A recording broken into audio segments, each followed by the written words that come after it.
সকলকে দীপ্রাহরিক শুভেচ্ছা।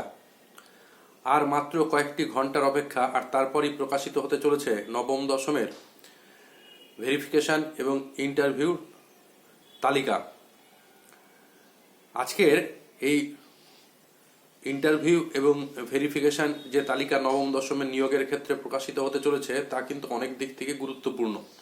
যদিও আজকের এই তালিকাতে বিতর্কিত যে প্রিভিয়াস টিচিং এক্সপিরিয়েন্সের 10 নম্বর অন্তর্ভুক্ত থাকবে এবং তার পরিপ্রেক্ষিতে অনেকেই মনে করছেন যে ফ্রেশার্সরা অনেকেই হয়তো একাদশ দ্বাদশের নিয়োগের মতোই এই নিয়োগের দৌড় থেকে ছিটকে যাবে, কিন্তু সে তো পরের কথা। তার সাথে সাথে কিন্তু এই যে আজকের তালিকা, সেই তালিকা কিন্তু তাদের ক্ষেত্রে অত্যন্ত গুরুত্বপূর্ণ যারা যোগ্য শিক্ষক, 2016 সালের যোগ্য শিক্ষক, যারা এখনও সুপ্রিম কোর্টের রায় অনুযায়ী স্কুলে যেতে পারছেন এবং যাদের চাকরির মেয়াদ 31শে ডিসেম্বর পর্যন্ত। আজকের এই ইন্টারভিউ লিস্ট প্রকাশিত হওয়ার পর কিন্তু পরিষ্কার হয়ে যাবে যে কতজনের চাকরি 31শে ডিসেম্বরের পর আর থাকছে না। তার কারণ এই সকল যোগ্য শিক্ষকদের অনেকেই কিন্তু একাদশ দ্বাদশের ডাক পাননি বা সুযোগ পাননি। এবার নবম দশম তাদের অনেকের কাছেই কিন্তু শেষ সুযোগ। এখানেও যদি তারা ডাক না পান তাহলে কিন্তু 31শে ডিসেম্বর পর তাদের আর চাকরি থাকবে না, ফলে তাদের ভবিষ্যৎটা কিন্তু চূড়ান্তই অনিশ্চয়তার মধ্যে পড়ে যাবে। তাই আজকের এই ভেরিফিকেশন লিস্ট এবং ইন্টারভিউ তালিকা অনেকের কাছেই, যেমনভাবে যোগ্য শিক্ষকদের কাছে ঠিক তেমনিভাবে ফ্রেশার্সদের কাছেও কিন্তু অত্যন্ত গুরুত্বপূর্ণ। আর এই মুহূর্তে সবাই সে কারণেই খুব আগ্রহের সাথে তাকিয়ে রয়েছে যে কখন এই তালিকাটি প্রকাশিত হবে। যেটুকুনি খবর তাতে সন্ধ্যা 7টার পর হয়তো কমিশন এই তালিকাটি প্রকাশ করবে। তবে যেহেতু নবম দশমের নিয়োগের সংখ্যা অনেক বেশি, সেক্ষেত্রে প্রার্থীদের ডাকাও হবে বেশি এবং সেই কারণে একাদশ দ্বাদশের মতো এক্ষেত্রেও কিন্তু সম্ভাবনা রয়েছে যে তালিকা প্রকাশের সাথে সাথেই কমিশনের যে ওয়েবসাইট, সেই ওয়েবসাইট সম্পূর্ণ বসে যাবে এবং প্রার্থীরা তাদের যে ফলাফল, সেই ফলাফল দেখতে পাবে না। ফলে তাদেরকে অনেক রাত পর্যন্ত বা আগামীকাল পর্যন্ত কিন্তু অপেক্ষা করতে হতে পারে।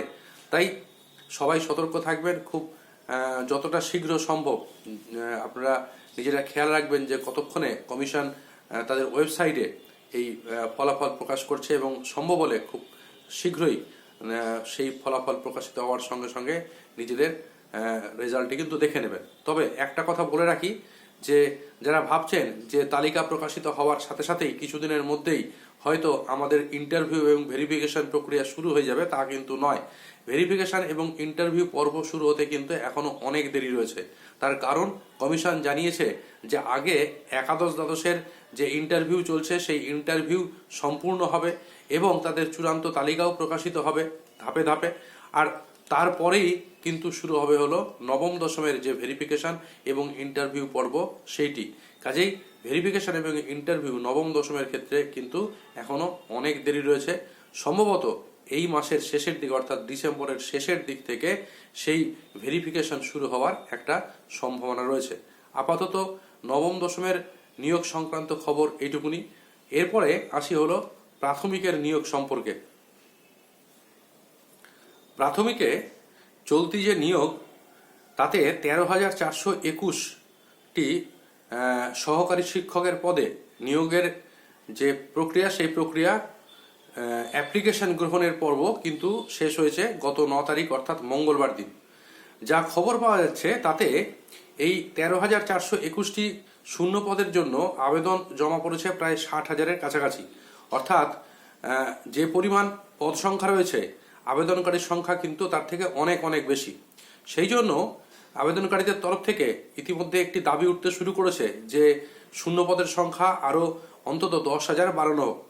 তো যাই হোক না কেন, প্রাথমিকের ইন্টারভিউ পর্ব খুব শীঘ্রই শুরু হতে চলেছে। এখনো পর্যন্ত যা খবর, ডিসেম্বর মাসের 3য় সপ্তাহে 20 তারিখের পর থেকে কিন্তু ইন্টারভিউ শুরু করার প্রচেষ্টা চালাচ্ছে পর্ষদ। এবং ইতিমধ্যে আপনারা সকলেই জানেন যে এই ইন্টারভিউতে কিন্তু যারা চাকরি প্রার্থী রয়েছে তাদেরকে ডেমনস্ট্রেশন দিতে হবে এবং তার জন্য যাবতীয় সামগ্রী সবকিছুই কিন্তু ইতিমধ্যেই পর্ষদের যে অফিস, সেই অফিসে চলে গিয়েছে। কারণ এই ইন্টারভিউ কিন্তু কোনো আঞ্চলিক অফিসে হবে না, এই ইন্টারভিউ হবে কেন্দ্রীয়ভাবে, অর্থাৎ প্রত্যেক চাকরি প্রার্থীকে তাদেরকে কিন্তু যে পর্ষদের যে কেন্দ্রীয় অফিস আছে সল্টলেক, সেইখানে গিয়ে তাদেরকে ইন্টারভিউ দিতে হবে। এবং একাদশ দ্বাদশের অর্থাৎ স্কুল সার্ভিস কমিশনের ক্ষেত্রে, একাদশ দ্বাদশে নিয়োগের ক্ষেত্রে কমিশন কিন্তু প্রার্থীদের ইন্টারভিউয়ের কোনো রকম ভিডিওগ্রাফি করছে না। কিন্তু প্রাথমিক শিক্ষা পর্ষদের তরফ থেকে জানানো হয়েছে যে এখানে প্রত্যেক চাকরি প্রার্থীর যে ইন্টারভিউ, সেই ইন্টারভিউয়ের কিন্তু ভিডিওগ্রাফি করা হবে এবং নিয়োগের স্বচ্ছতা বজায় রাখার জন্যই এই ব্যবস্থাটি কিন্তু সেখানে থাকছে। এর পাশাপাশি জানানো হয়েছে যে যারা পরীক্ষক থাকবেন, পরীক্ষক হিসেবে থাকবেন, তারা কিন্তু কোনো কাগজে বা কোনো শিটে তারা পরীক্ষার্থীদের প্রাপ্ত নাম্বার কিন্তু তারা লিপিবদ্ধ করবেন না, তারা সরাসরি সেটাকে একদম কমিশনের যে সাইট রয়েছে সেখানে আপলোড করে দেবেন। ফলে এখানেও কিন্তু কোনো রকম অস্বচ্ছতার অবকাশ রাখতে চাইছে না হলো কমিশন। তাহলে মোটামুটি বিষয়টা গিয়ে যে দাঁড়ালো সেটা হলো এই যে প্রাথমিকের চলতি নিয়োগ পর্বের ইন্টারভিউ প্রক্রিয়া পর্ব কিন্তু শুরু হতে চলেছে ডিসেম্বর মাসের ৩য় সপ্তাহ থেকে, সম্ভবত ২০ তারিখ বা ২০ তারিখের পর থেকে কিন্তু এই প্রক্রিয়া শুরু হয়ে যাবে। এবং এই মুহূর্তে পর্ষদ সেই লক্ষ্যে কিন্তু রীতিমতো জোর কদমে কাজ করে চলেছে। ভালো থাকুন সকলে, সুস্থ থাকুন এবং অবশ্যই চ্যানেলের সঙ্গে থাকুন।